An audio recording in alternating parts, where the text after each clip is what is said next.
بہتی رہی فرات، بہتی رہی فرات، بہتی رہی فرات، بہتی رہی فرات۔ الحمد للہ نحمده ونستعینه ونستغفره ونؤمن به ونتوکل علیہ ونعوذ باللہ من شرور انفسنا ومن سیئات اعمالنا من یهده اللہ فلا مضل له ومن یضللہ فلا ہادی له ونشهد ان لا الہ الا اللہ وحدہ لا شریک له ونشهد ان سیدنا و نبینا و مولانا محمد عبدہ و رسول۔ تو شریف پڑھ لیجیے۔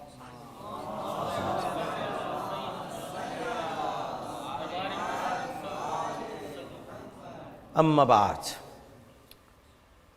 160 ممالک میں اور پاکستان میں ہماری یہ خصوصی نشریات وہ 10 دن دیکھنے والے تمام ناظرین محترم اور یہاں پر موجود ہمارے انتہائی قابل احترام حاضرین محفل جناب پیر سید فراست علی خان قادری صاحب، جناب ریحان قریشی صاحب، جناب افسار صاحب، احمد صاحب، جناب لکی علی صاحب، جناب ریحان قریشی صاحب کے والد محترم اور ریحان چشتی صاحب اور دیگر شخصیات یہاں پہ تشریف فرمائے جن کا نام نہ لے پاؤں۔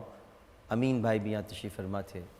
جو بھی شخصیات ہیں سب کو انتہائی محبت، خلوص، ادب اور احترام کے ساتھ عامر لیاقت حسین کا السلام علیکم۔ گزشتہ محفل میں ہم نے امام عالی مقام سیدنا حسین علیہ السلام کے جذبہ شہادت پر کہ جذبہ شہادت کیوں ضروری ہے۔ پہلے تو یہ ہم نے بتایا آپ کو کہ دین کے لیے سب کچھ لٹا دینا چاہیے۔ پھر ہمیں دوسرا درس یہ ملتا ہے کہ شہادت کے جذبے کو زندہ رکھنا چاہیے، کیونکہ یہ بات پیش نظر رکھیے اور آپ سب کو پیش نظر رکھنے کی ضرورت ہے کہ امام عالی مقام دنیا کو یہ بتانے کے لیے تشریف لائے تھے، گو کہ یہ درس ان کے نانا پہلے دے چکے ہیں۔ امام کوئی نئی بات نہیں کر رہے تھے، امام عالی مقام کوئی نئی بات نہیں کر رہے تھے، کیونکہ امام بدعت پیدا نہیں کرتا۔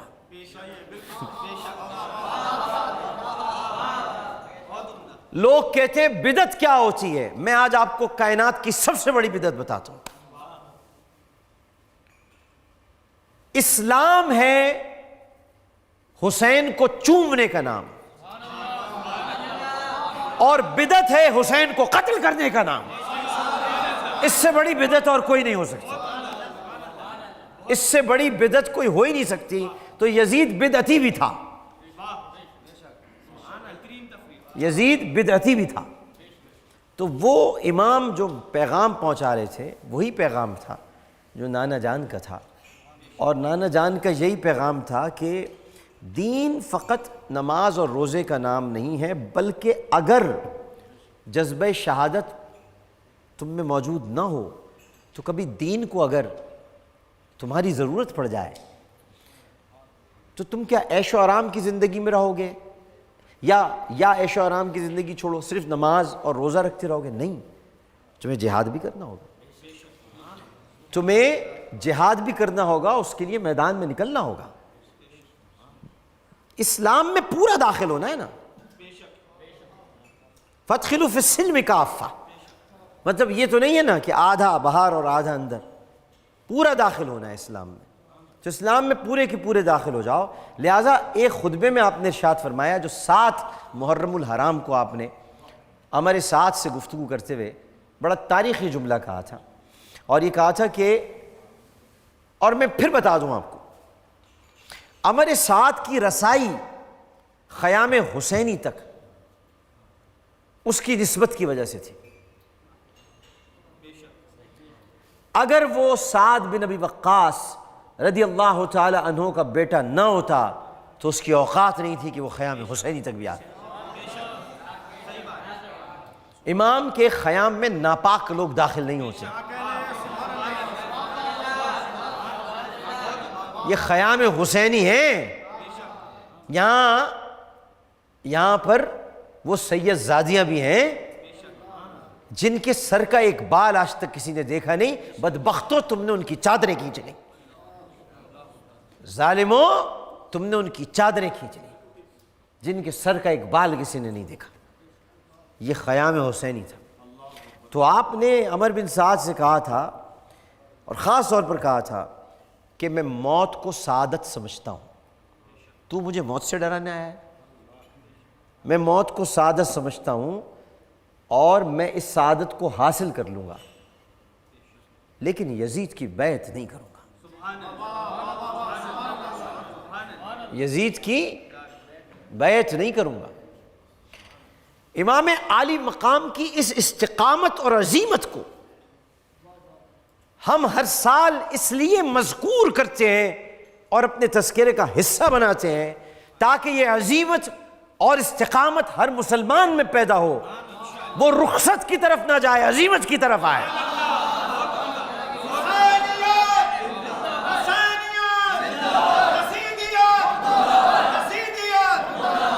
اور ائمہ یعنی 12 اماموں کی تو میں بات ہی نہیں کر رہا، خانوادہ رسالت کی تو میں بات ہی نہیں کر رہا، وہ تو تھے ہی پیکر صبر و استقامت. آئیے میں آپ کو اہل سنت کی جو 4 امام ہیں ائمہ 4، اب میں آپ کو درس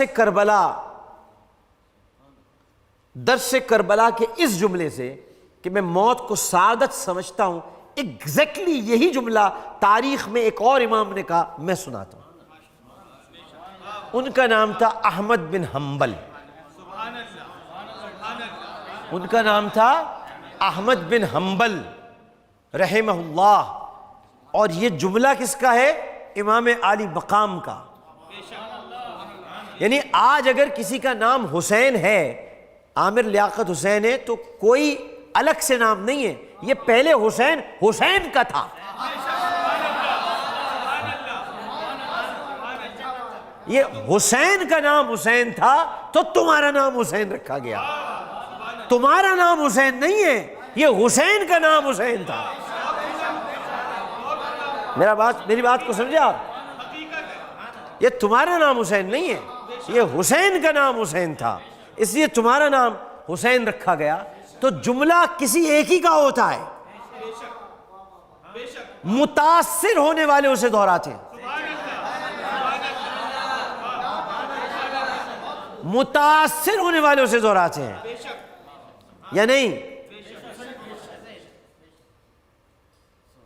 ایسا ہے کہ نہیں ہے؟ جملہ تو کسی ایک کا تھا. چچا جان میرے ایک ہاتھ پہ چاند اور دوسرے ہاتھ پہ سورج رکھ دیا جائے تب بھی آپ کا بھتیجا کلمہ حق کہنے سے باز نہیں آئے گا. ہر مومن متاثر ہوتا ہے، یہ جملہ دہراتا ہے. ایک ہاتھ پہ چاند رکھ دو، دوسرے پہ سورج رکھ دو، میلاد منانے سے باز نہیں آؤں گا.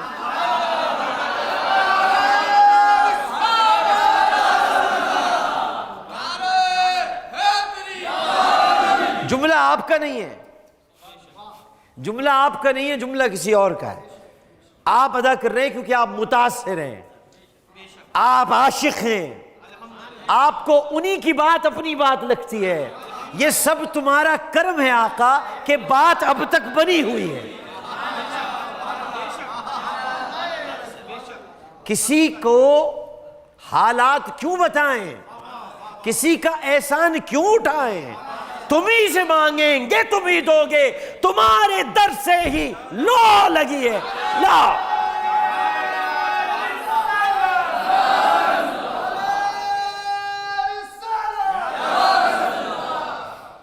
اب لوگ کہیں گے عامر لیاقت اللہ سے کیوں نہیں مانگ رہا؟ کہیں گے تو پہلے جواب دیتا ہوں نا، بعد میں کلپ چلا کے دکھائیں تو اچھا نہیں لگے گا نا یار.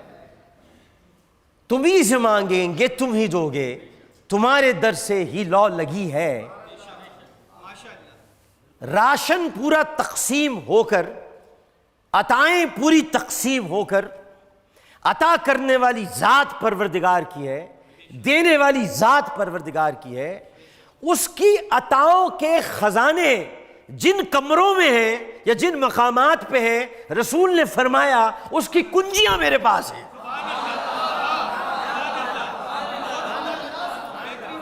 اس کی کنجیاں میرے پاس ہیں۔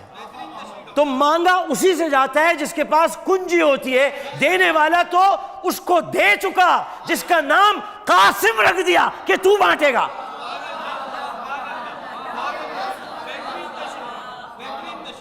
تو جو خزانے کا رکھوالا ہے، جس کے پاس یہ خزانہ ہے جو عطا کر دیا گیا ہے، بھئی رازق کون؟ کوئی ہے خدا کے سوا رازق؟ ہو ہی نہیں سکتا۔ رازق کا مطلب ہے رزق دینے والا، یہی ہے نا مطلب، یا کچھ اور ہے؟ رزق کیا ہوتا ہے؟ کھانا۔ تو گھر میں جا کر امی سے روٹی کیوں مانگتے ہو؟ اللہ سے کیوں نہیں مانگتے؟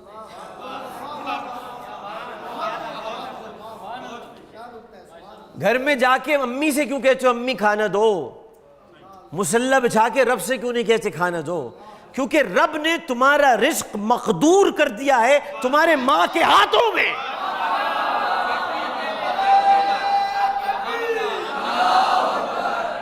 پہلے رب نے تمہارا رزق مقدور کیا ماں کی چھاتی میں، لہذا پیدا ہوتے ہی اللہ نے تمہیں یہ تمیز سکھائی کہ جب بھی مانگنا سر اوپر اٹھا کے مانگنا۔ لہذا بچہ پیدا ہوتے ہی جب ماں کی گود میں آتا ہے تو پستان کو اوپر دیکھتا ہے۔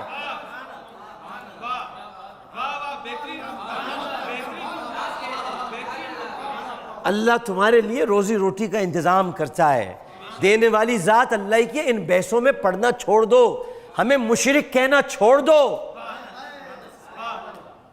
ہم مخلص ہیں، مشرک نہیں ہیں۔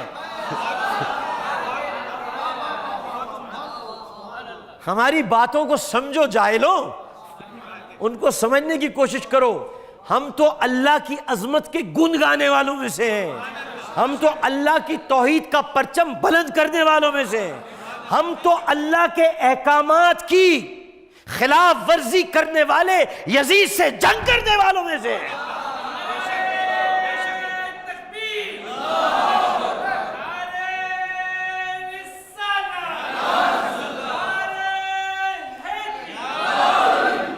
تو یہ جو موت ہے یہ سعادت ہے۔ ابھی کچھ دنوں پہلے، 2-4-5 دن پہلے، کیپٹن ارسلان عالم، لیفٹیننٹ ارسلان عالم نے محرم کے اسی مہینے میں جام شہادت نوش کیا، اور دوستوں سے کچھ چیٹ ہو رہی تھی، تو اس چیٹ میں کسی دوست نے پوچھا کیا کر رہے ہو؟ کہا گولی کا انتظار کر رہا ہوں۔ 22 سالہ لیفٹیننٹ ارسلان عالم، 22 سالہ، محرم کے مہینے میں جب مساجد اور مساجد کے جو محراب و ممبر ہیں اور جو مجالس کی محافلیں اور جو امام بارگاہیں ہیں، کہیں سے ذکر حسینی بلند ہو رہا ہے، کہیں سے ذکر فاروقی بلند ہو رہا ہے، اور کہیں سے دونوں کا ذکر ہو رہا ہے۔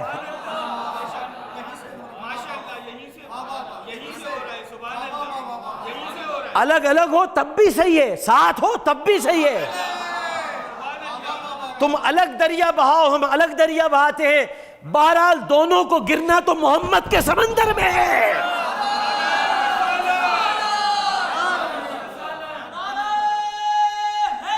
صلی اللہ علیہ وسلم۔ جو بھی دریا الگ بہاؤ، سارے دریا ہیں، دریاؤں کا آخری مرکز منبع سمندر ہوتا ہے۔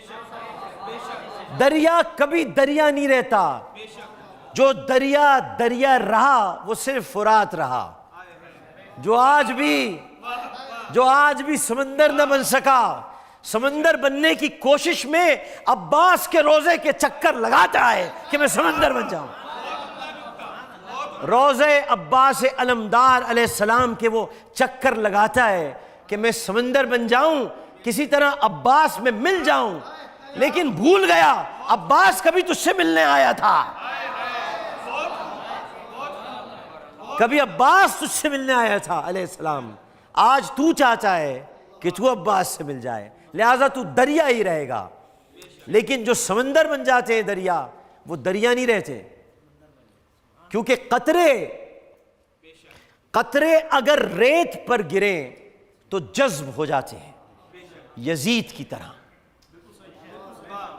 قطرے اگر ریت پر گریں تو جذب ہو جاتے ہیں، کیونکہ ان قطروں کو تکبر اور غرور ہوتا ہے، ہم تو الگ قطرے ہیں، پانی میں کیوں گریں؟ ہم تو الگ قطرے ہیں، ہم تو بنو امیہ والے ہیں، بنی ہاشم میں کیوں جا کے ملیں؟ ہم الگ گریں گے تو گر کے دیکھ لو، تھوڑی دیر کی زندگی ہے، زمین جذب کر لے گی. اور جو قطرہ سمندر میں گرتا ہے وہ فنا نہیں ہوتا، وہ سمندر بن جاتا ہے.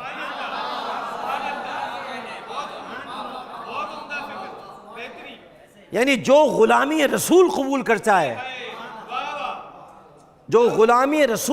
کرتا ہے وہ دنیا میں اللہ کے حکم کے مطابق اپنے جسم کو ضرور فنا کرتا ہے، لیکن اپنی یاد کو بقا کر جاتا ہے.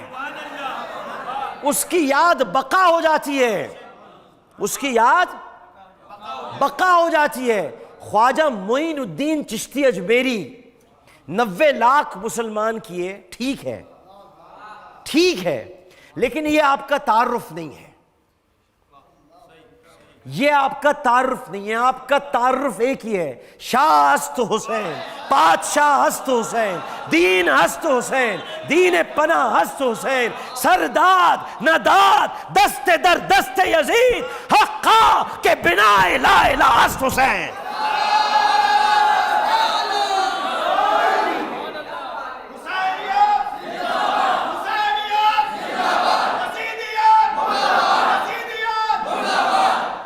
یہ حوالہ ہے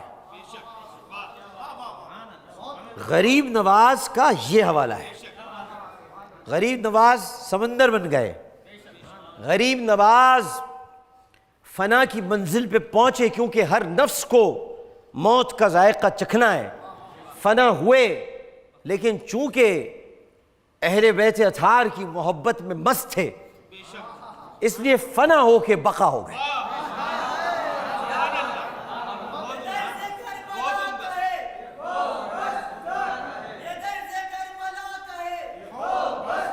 واہ واہ، یہ درس کربلا کا ہے کہ خوف بس خدا کا ہے.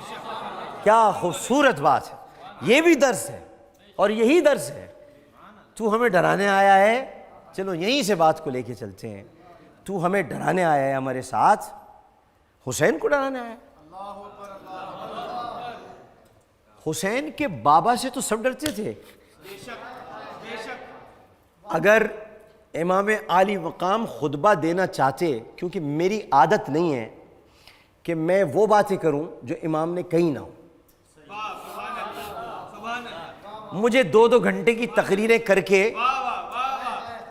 گھڑے ہوئے مصائب پڑھنے کی عادت نہیں ہے. کیونکہ جس دن مجھ سے امام نے پوچھ لیا روز عشر کہ یہ تو ہم نے کہا ہی نہیں تھا، تو میرا کیا ہوگا؟ پڑھنے کو میں بھی 4 گھنٹے پڑھ سکتا ہوں. علی اصغر کی شہادت میں 5 دن تک پڑھ سکتا ہوں، لیکن میں اتنا پڑھوں گا جتنا روایات میں آتا ہے. بہتی رہی فرات،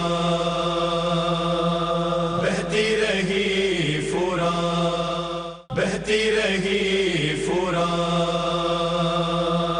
بہتی رہی فرات. لہذا امام عالی مقام نے یہ نہیں فرمایا، لیکن فرمانا چاہتے تو فرماتے کہ تو کس کو ڈرانے آیا ہے؟ یہ تم سب تو میرے باپ سے ڈرتے تھے. یہ مجھ جیسا ذلیل و کمین انسان تو کہہ سکتا ہے، لیکن جنہوں نے دنیا لٹا دی ہو ان کے لبوں پہ ایسے الفاظ نہیں آتے. تو یہ میری سوچ تو ہو سکتی ہے، امام ایسی باتیں نہیں کرتے تھے، کیونکہ امام جانتے تھے کہ منزل آگے کی ہے کیا. یا ایتھا نفس مطمئنہ ارجعی الی ربک راضیۃ مرضیہ. یہ تو سفر چل رہا ہے نا ابھی، یہ تو شہادت کا سفر ہے. امام کو پتہ ہے، بچپن سے قصے سنائے شہادت کے. بھائی کی شہادت دیکھ چکے ہیں، بابا کی دیکھ چکے ہیں، ماں پر توڑے جانے والے مظالم کے گواہ ہیں. تو پھر یہ کیسے ممکن ہے کہ آپ شہادت کی راہ سے پیچھے ہٹ جاتے؟ تو یہ استقامت ہے۔ پھر ان کا ایک اور درس، جیسے کہ ابھی نعرہ لگا کہ یہ درس کربلا کا ہے کہ خوف بس خدا کا ہے، تو ایک اور درس یہ تھا کہ اپنے ہدف پر، یعنی آپ کا جو بھی ٹارگٹ ہے، آپ کا جو بھی ہدف ہے، اس پر آخری دم تک باقی رہنا۔ بھئی دیکھیں، جو چیز عقیدے کی مضبوطی کو ظاہر کرتی ہے میرے نزدیک، باقیوں کا مجھے پتہ نہیں، لیکن جو چیز عقیدے کی مضبوطی کو ظاہر کرتی ہے وہ ہے کہ آپ اپنے ہدف پر آخری دم تک باقی رہیں، ہاں قائم رہیں۔ اور عاشورہ کی پوری تحریک میں امام عالی مقام نے یہی کیا کہ اپنے ہدف پر آخری دم تک آپ باقی رہے اور دشمن کے سامنے سر تسلیم خم نہیں کیا۔ اور یہ بہترین درس دیا امام نے کہ حریم مسلمین سے تجاوز کرنے والوں کے سامنے ہرگز جھکنا نہیں چاہیے۔ حریم مسلمین سے تجاوز کرنے والوں کے سامنے ہرگز نہیں جھکنا چاہیے۔ اور پھر ایک اور درس ملتا ہے، اور وہ درس یہ ملتا ہے کہ جب حق کے لیے لڑو تو ہر طبقے سے کمک حاصل کرو۔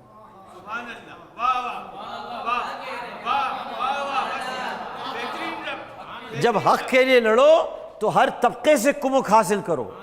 جب سماج میں انقلاب کی ضرورت ہو، جب لوگوں کو جگانے کی ضرورت ہو، تو ہر طبقے سے مدد حاصل کرنی چاہیے، اور اس لیے کرنی چاہیے تاکہ ہدف میں کامیابی حاصل ہو سکے۔ امام کے ساتھیوں میں جوان بھی تھے، ہر طبقہ تھا، جوان بھی تھے، حبیب ابن مظاہر بھی تھے، بوڑھے بھی تھے، بچے بھی تھے، خواتین بھی تھیں، آزاد بھی تھے، غلام بھی تھے۔ ابو ذر غفاری کے آزاد کردہ غلام سر جون بھی تھے، وہ بھی موجود تھے۔ تو آزاد بھی تھے، غلام بھی تھے۔ پھر کربلا کا ایک درس اور ہے کہ افراد کی قلت سے مت گھبرانا، بس ذلت سے گھبرانا۔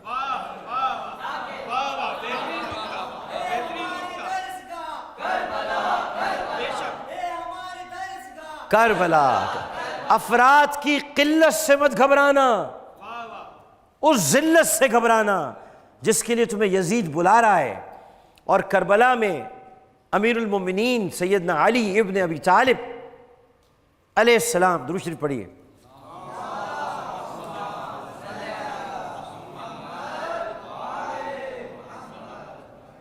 امیر المومنین کا یہ قول کربلا کی جلوہ گاہ تھی۔ اور کون سا قول؟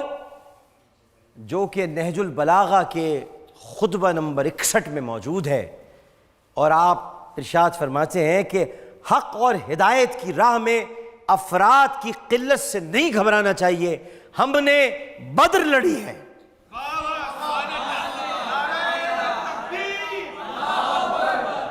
ہم نے بدر لڑی ہے۔ تو جو لوگ اپنے ہدف پر ایمان رکھتے ہیں، یاد رکھیے ان کے پیچھے بہت بڑی طاقت ہوتی ہے۔ سر کٹنا کوئی مسئلہ تھوڑی ہے۔ اہل عشق کے سر لگایا ہی اس لیے جاتا ہے کہ وہ کٹے۔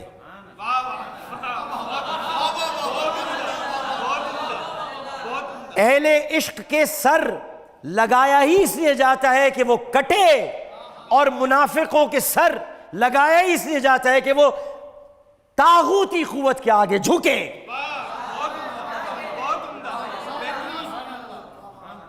یہ سر تو کٹنے کے لیے ہے۔ تو ایسے لوگوں کی تعداد شاید آپ کو بڑی قلیل لگے، لیکن ہدف سے پیچھے نہیں ہٹنا چاہیے۔ اور امام حسین، میرا ایمان ہے، یہ میرا ایمان ہے کہ اگر تنہا جاتے، وہ تو 18 ہاشمی تھے، انصار تھے، قافلہ تھا، میں تو کہتا ہوں اگر امام علی مقام تنہا جاتے تب بھی آخری وقت تک حق کا دفاع کرتے رہتے۔ اور اس کی دلیل ہے میرے پاس، میں نے آپ سے کہا نا، میں ادھر ادھر کی بات، دلیل ہے میرے پاس، اور اس کی دلیل شب عاشور اپنے ساتھیوں کو مخاطب کرنا ہے نا۔ شب عاشور اپنے ساتھیوں کو مخاطب کرنا ہے کہ تم جہاں جانا چاہو چلے جاؤ، تم جہاں جانا چاہو چلے جاؤ، میں تو باطل کے سامنے سر نہیں جھکاؤں گا۔ چراغ گل کر دیے، لیکن ساتھی بھی ہوں تو ایسے ہوں۔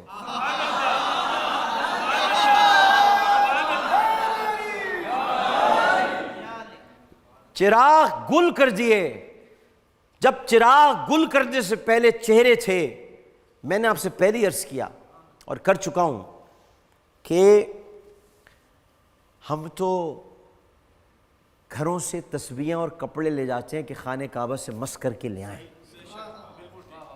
لے جاتے نہیں لے جاتے، یا ماں سے کہ روضہ رسول کی جالیوں تک اگر ہاتھ پہنچ جائے گو کہ نہیں پہنچ پاتا تو کسی طرح کوئی تسبیح مس کر لیں۔ یہ تو ان مقامات کی بات ہے جو مقامات ہیں، اور ہستیاں اگر زندہ ہوں،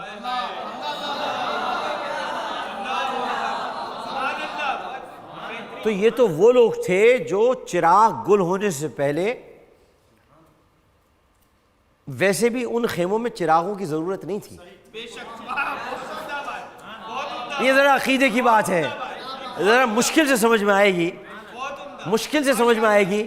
ہاں، یزیدی لشکر کو بتانے کے لیے کہ ہمیں چراغ جلانے آتے ہیں تو چراغ جلا دیے تھے، ورنہ جہاں نور جیسے چہرے ہوں چراغوں کی ضرورت نہیں ہوتی۔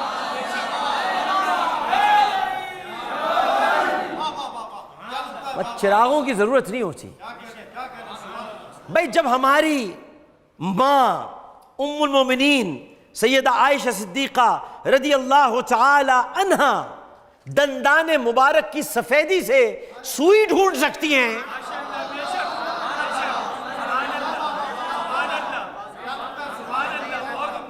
دندان مبارک کی سفیدی سے سوئی ڈھونڈ سکتی ہیں، تو حسین تو سراسر سراپا نور ہے۔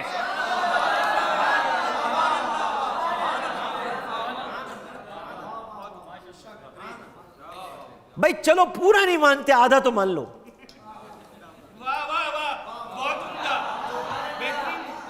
شاید کوئی کہہ دے کہ پورا نور نہ کہو، چلو میں حدیث سے ثابت کر دیتا ہوں، آدھا نور تو ہیں۔ دھڑ سے لے کر قدمین تک حسین میرے جیسا ہے، اور ریحان قریشی جیسوں کے لیے جملہ ہے جو ادب کرنے والے لوگ ہیں، ادب ہے کہ دھڑ سے یعنی ناف سے لے کر قدمین تک حسین میرے جیسا ہے، اور ہم عاشق قدموں سے اوپر دیکھتے ہی نہیں ہیں۔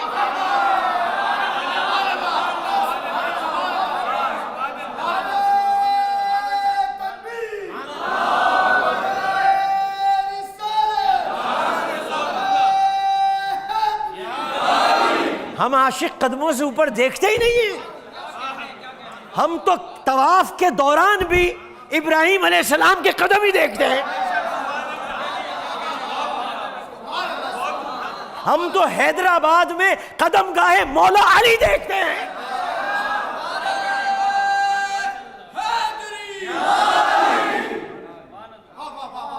ایسے ہی ہے، ہم تو قصے ان غلاموں کے سناتے ہیں جو سرکار کی نالین پکڑ کے چلا کرتے تھے، ہم نے قدموں سے اوپر دیکھنا سیکھا ہی نہیں ہے۔ ہم آنکھ ملانے والوں میں سے نہیں ہیں، آنکھ جھکانے والوں میں سے ہیں۔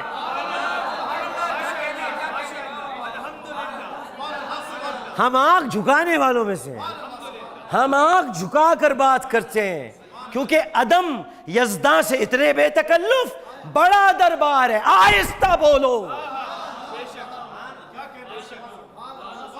آنکھیں اٹھانے کی بات کرتے ہو، ہم تو آواز بھی نہیں اٹھا سکتے۔ یا ایھا الذین آمنوا لا ترفعوا اصواتکم فوق صوت النبی ولا تجہروا لہ بالقول کجہر بعضکم لبعض ان تحبط اعمالکم وانتم لا تشعرون۔ اے ایمان والو، میرے نبی کی آواز سے اپنی آواز کو بلند مت کر دینا، اور ان کو ان ناموں سے بھی نہ پکارنا جیسے ایک دوسرے کو پکارتے ہو، کہیں ایسا نہ ہو کہ تمہارے اعمال تباہ ہو جائیں اور تمہیں پتہ بھی نہ چلے۔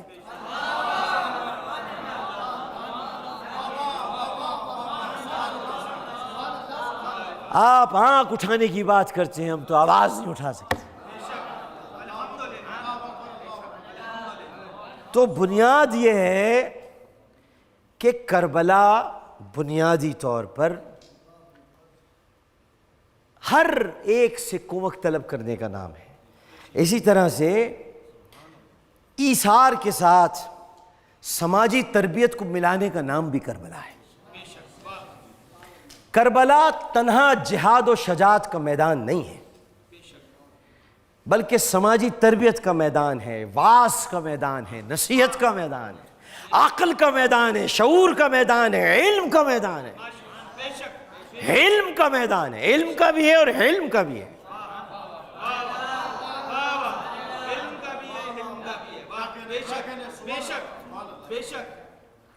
علم ہی لوح و قلم، حرف و نوا، صدق و یقین، علم کے حلقہ بگوشوں میں ہے جبریل امین، علم کے در پہ جھکاتے ہیں مہو مہر جبین، علم کے باب سے ہٹ کر نہ زماں ہے نہ زمین، سر بستر ہو تو یہ حق کا ولی ہوتا ہے، کربلا ہو تو حسین ابن علی ہوتا ہے۔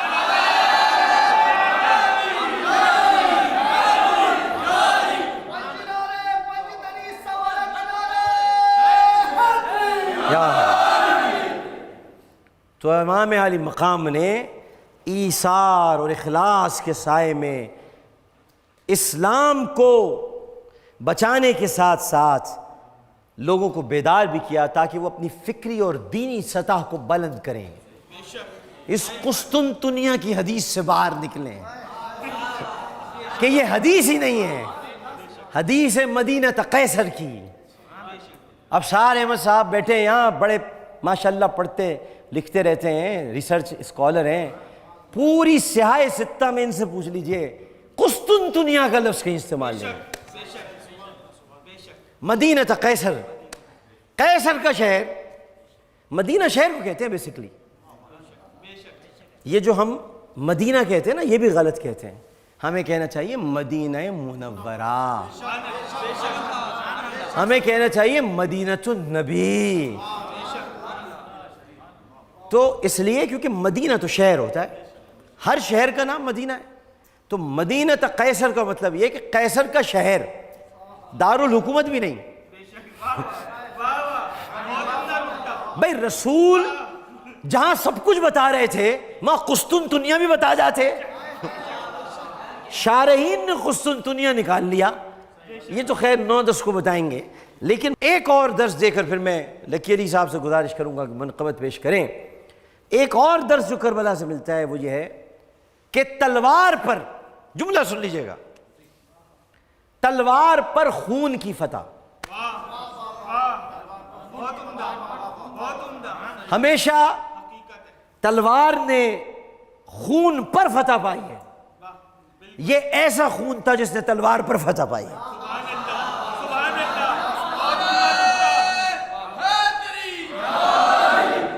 یعنی مظلومیت دنیا کا سب سے بڑا اسلحہ وہ مظلومیت ہے۔ امام عالی مقام نے ثابت کیا کربلا کے میدان میں مظلومیت سب سے اہم اسلحہ ہے، یہ احساسات کو جگاتا ہے اور یہ واقعات کو جاوداں بنا دیتا ہے۔ کربلا میں ایک طرف ظالموں کی ننگی تلواریں تھیں اور دوسری طرف مظلومیت کی بہاریں تھیں، مظلومیت کی بہاریں تھیں۔ ظاہراً 61 ہجری میں امام عالی مقام کے ساتھی شہید ہو گئے، لیکن پھر کہتا ہوں ظاہراً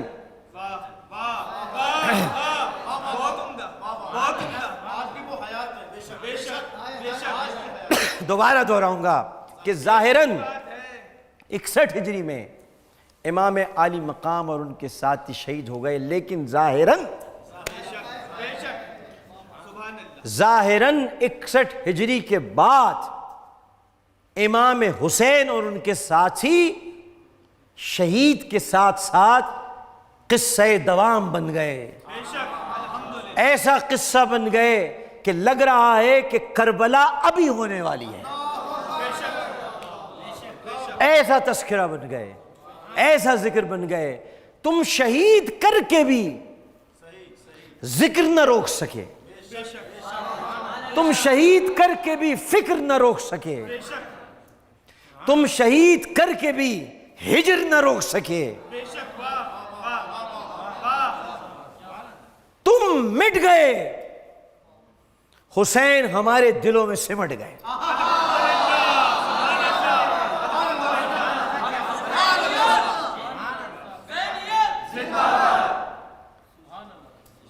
تم مٹ گئے، حسین ہمارے دلوں میں سمٹ گئے۔ کامیابی انہی کو حاصل ہوئی ہے۔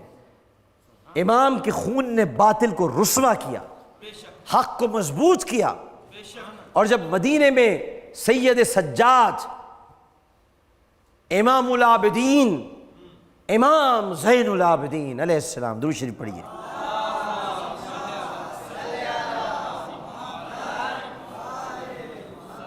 جب امام زین العابدین سے ابراہیم بن طلحہ نے یہ سوال کیا کہ کربلا میں کون جیتا اور کون ہارا، یہ بڑا تاریخی سوال تھا، بس ان کے جواب پر ہی گفتگو ختم کروں گا، اور لکی علی صاحب یہاں تشریف لے آئیں۔ ابراہیم بن طلحہ نے سوال کیا، امام کربلا میں کون جیتا کون ہارا؟ بھئی سوال ہے، اور آج کے لیے بھی سوال ہے، کچھ یزیدیوں کے لیے ہے، کربلا میں کون جیتا کون ہارا؟ جو امام نے جواب دیا ان کا غلام وہی جواب دیتا ہے، ان کا غلام وہی جواب دے گا جو امام نے جواب دیا۔ امام سے پوچھا کربلا میں کون جیتا کون ہارا، امام نے جواب دیا نماز کے وقت فیصلہ ہوگا۔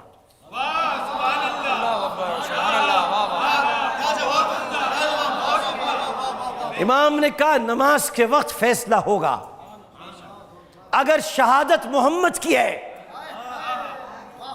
اگر شہادت محمد کی ہے تو کربلا میں ہم جیتے، اور اگر شہادت تیرے خاندان کی ہے تو کربلا میں تو جیتا۔ لیکن سن اذان کیا کہتی ہے، اشہد ان لا الہ الا اللہ اشہد ان محمد رسول اللہ۔ نماز کے وقت فیصلہ ہو گیا، کربلا میں کون جیتا، کربلا میں کون ہارا۔ نماز کی تکمیل، کربلا میں تکمیل حسین کی شہادت ہے، نماز میں تکمیل درود کی عبادت ہے۔ نماز درود کے بغیر نامکمل ہے، اور جن پر درود پڑھا جاتا ہے ان کی شہادت کے بغیر کربلا نامکمل ہے۔ جناب لکی علی صاحب بسم اللہ۔